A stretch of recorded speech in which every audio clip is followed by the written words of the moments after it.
ഞങ്ങളുടെ നാട്ടിലെ ഒരു പ്രമുഖ നടനാണ്, കേരളത്തിന്റെ അഭിമാനമായ ഒരു നടൻ. നിങ്ങൾക്കെല്ലാം ഒരുപക്ഷെ അറിയാമായിരിക്കും. അദ്ദേഹം എന്റെ വീടിന് തൊട്ടടുത്താണ് താമസിക്കുന്നത്. അദ്ദേഹത്തിന്റെ പേര് ശ്രീ മോഹൻലാൽ എന്നാണ്. അദ്ദേഹത്തിന്റെ സിനിമയിലും പല വേദികളിലും പറഞ്ഞതുപോലെ narcotics is A dirty business എന്ന് മുഖ്യമന്ത്രിയെ പറഞ്ഞു കൊടുക്കാൻ ഈ നാട്ടിൽ ആരെങ്കിലും ഉണ്ടാകണേ എന്ന് എനിക്ക് ഇവിടുത്തെ ഡിവൈഎഫ്ഐക്കാരോടും ഇവിടുത്തെ ആളുകളോടുമൊക്കെ പറയാനുണ്ട്. സ്വന്തം ഓഫീസിൽ പ്രതിപക്ഷ നേതാവായിരിക്കുമ്പോൾ ഇപ്പോഴുമൊക്കെ ഓഫീസിൽ കൂടെ നിർത്തുന്ന ചേർത്തു പിടിക്കുന്ന ആളുകൾ MDMA ഉപയോഗിക്കുന്നവരാണ്, മറ്റ് രാസവസ്തുക്കൾ ഉപയോഗിക്കുന്നവരാണ് എന്ന് തിരിച്ചറിയാൻ ഒരുപക്ഷെ ഇവരെല്ലാം അറിഞ്ഞുകൊണ്ടാണോ ഇതിനൊക്കെ നേതൃത്വം കൊടുക്കുന്നത് എന്ന് പോലും ഇന്ന് കേരളത്തിലെ ജനതയ്ക്ക് ഒരു സംശയം വരികയാകും. വളരെ ധൈര്യശാലിയായ ഒരു മുഖ്യമന്ത്രി ഉണ്ടായിരുന്നു. ആരുടെ മുന്നിലും നട്ടല് വളച്ചുകൊണ്ട് കേരളത്തിലെ ജനതയെ ഒരു തരത്തിലും മോശമാക്കാൻ അദ്ദേഹം ശ്രമിച്ചിരുന്നില്ല. എന്നാൽ ഞങ്ങളുടെ നാട്ടിൽ തിരുവനന്തപുരത്ത് കടൽ പണിക്ക് പോയ തൊഴിലാളികളെ കാണാതെയായി. കേരളത്തിന്റെ മുഖ്യമന്ത്രി എന്താ പറഞ്ഞത്? അത് തീരദേശമല്ലേ, അങ്ങോട്ടൊക്കെ പോയാൽ എന്താണെന്ന് അറിയില്ലേ നമുക്കെന്ന് പറഞ്ഞു.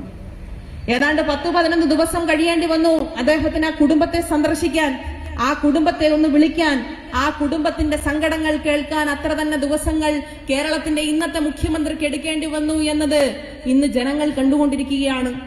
PM ശ്രീ വിഷയത്തിലെ ഈ പുതിയ ഗവൺമെന്റിന്റെ ഇടപെടൽ, ഇവിടെയാണല്ലോ നമ്മുടെ വിദ്യാഭ്യാസ മന്ത്രി ഉള്ളത്. എന്താ മുസ്ലിം ലീഗ് പറഞ്ഞത്? PM ശ്രീ അറബിക്കടലിൽ.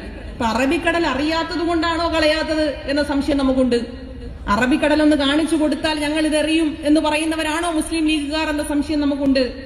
ജനങ്ങളുടെ വോട്ട് വാങ്ങി വിജയിക്കുമ്പോൾ ആ ജനങ്ങളോട് നീതി കാണിക്കാൻ ഇവിടത്തെ മുസ്ലിം ലീഗായാലും കോൺഗ്രസ് ആയാലും അവർക്കെല്ലാം കഴിയണം. PM ശ്രീയുടെ കാര്യത്തിൽ പറഞ്ഞു, ഇതിൽ നിന്ന് പിന്നോട്ട് പോയാൽ പണം ലഭിക്കില്ല എന്ന് പറഞ്ഞു. ആരാ പറഞ്ഞത്? മുഖ്യമന്ത്രി പറഞ്ഞു, വിദ്യാഭ്യാസ മന്ത്രിയും പറഞ്ഞു. അങ്ങനെ പറഞ്ഞതിന് ശേഷം എന്ത് സംഭവിച്ചു? കേന്ദ്ര സർക്കാർ തന്നെ പാർലമെന്റിൽ കൊടുത്ത മറുപടിയിൽ വിശദമായി പറയുന്നു, PM ശ്രീയിൽ ഒപ്പുവയ്ക്കാത്ത സംസ്ഥാനങ്ങൾക്കും PM ശ്രീയുടെ ഭാഗമായി ഫണ്ട് കൊടുത്തിട്ടുണ്ട്. ആ കരാറിൽ ഒപ്പുവെച്ചില്ലെങ്കിലും ഫണ്ട് കൊടുക്കുക എന്നത് ഭരണഘടനാ പ്രകാരം ഒരു കേന്ദ്ര സർക്കാർ നടത്തേണ്ട കാര്യമാണ് എന്ന് പറയുന്നു. എന്തിനാണ് ഇങ്ങനെ കള്ളം പറയുന്നത്?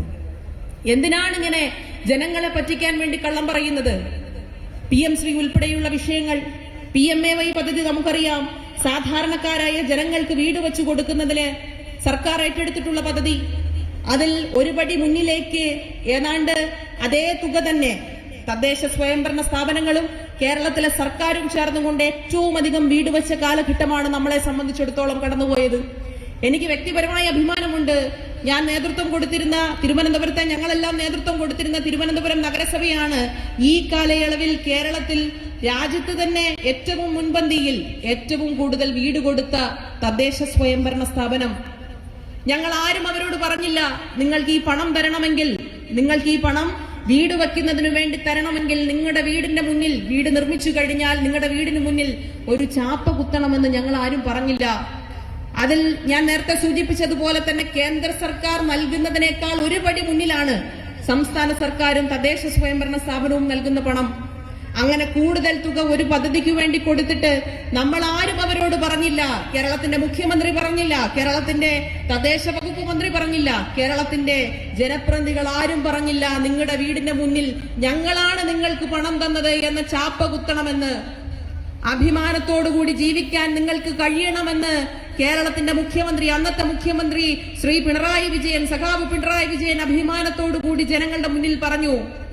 അങ്ങനെ അഭിമാനത്തോടുകൂടി പറഞ്ഞപ്പോഴും കേന്ദ്ര സർക്കാർ പറഞ്ഞു, അങ്ങനെയാണെങ്കിൽ ഞങ്ങളുടെ പണം തരില്ല, നിങ്ങളുടെ പണത്തിന് മുന്നിൽ എന്റെ ജനതയുടെ, എന്റെ ജനങ്ങളുടെ അഭിമാനത്തെ പണയം വയ്ക്കാൻ കഴിയില്ല എന്ന് പറഞ്ഞ ധീരനായ അന്നത്തെ കേരളത്തിലെ മുഖ്യമന്ത്രിയുടെ പേരാണ് ശ്രീ പിണറായി വിജയൻ.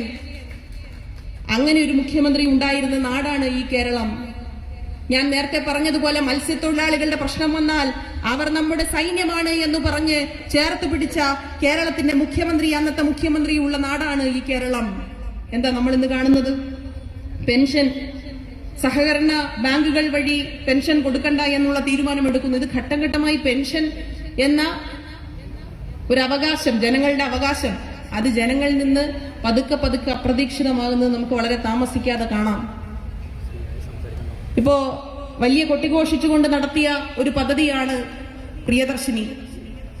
ഏത് പദ്ധതിയും നന്നായി ഏറ്റെടുക്കുന്ന ഏതു പദ്ധതിയും, ജനങ്ങൾക്ക് വേണ്ടി ഏറ്റെടുക്കുന്ന ഏതു പദ്ധതിയും ഞങ്ങളെല്ലാം ഒരുമിച്ച് നിന്ന്, പ്രതിപക്ഷമാണ് എന്നത് മറന്നുകൊണ്ട് ഞങ്ങൾ ഒരുമിച്ച് നിൽക്കുന്നു എന്ന് ഇന്നത്തെ കേരളത്തിന്റെ പ്രതിപക്ഷ നേതാവും മറ്റുള്ളവരും ഒക്കെ പറഞ്ഞു. എന്നാൽ അതിന് നേതൃത്വം കൊടുക്കുന്ന മന്ത്രി തന്നെ എന്താ പറഞ്ഞത്? പൊതു വിദ്യാഭ്യാസ സ്ഥാപനത്തിൽ കുട്ടികളെ പഠിപ്പിക്കാതെ പണമുള്ള വിദ്യാഭ്യാസ സ്ഥാപനത്തിൽ പഠിപ്പിക്കുകയും ബസ്സിൽ പണം കൊടുക്കാതെ ഇടിച്ചു കയറുന്നവരുമാണ് കേരളത്തിലെ സ്ത്രീകൾ എന്ന് പറഞ്ഞു. നിങ്ങൾ ജനങ്ങളുടെ ക്ഷമയെ പരീക്ഷിക്കരുത്, ജനങ്ങളുടെ ക്ഷമയെ നിങ്ങൾ ഒരിക്കലും പരീക്ഷിക്കരുത് എന്നതാണ് പ്രധാനപ്പെട്ട കാര്യം. സഖാക്കളെ, ഞാനിവിടെ സൂചിപ്പിച്ചതുപോലെ വിവിധ കാര്യങ്ങൾ, വിവിധ വിഷയങ്ങൾ ഈ സംസാരത്തിന്റെ ഭാഗമായി പറയാനുണ്ട്.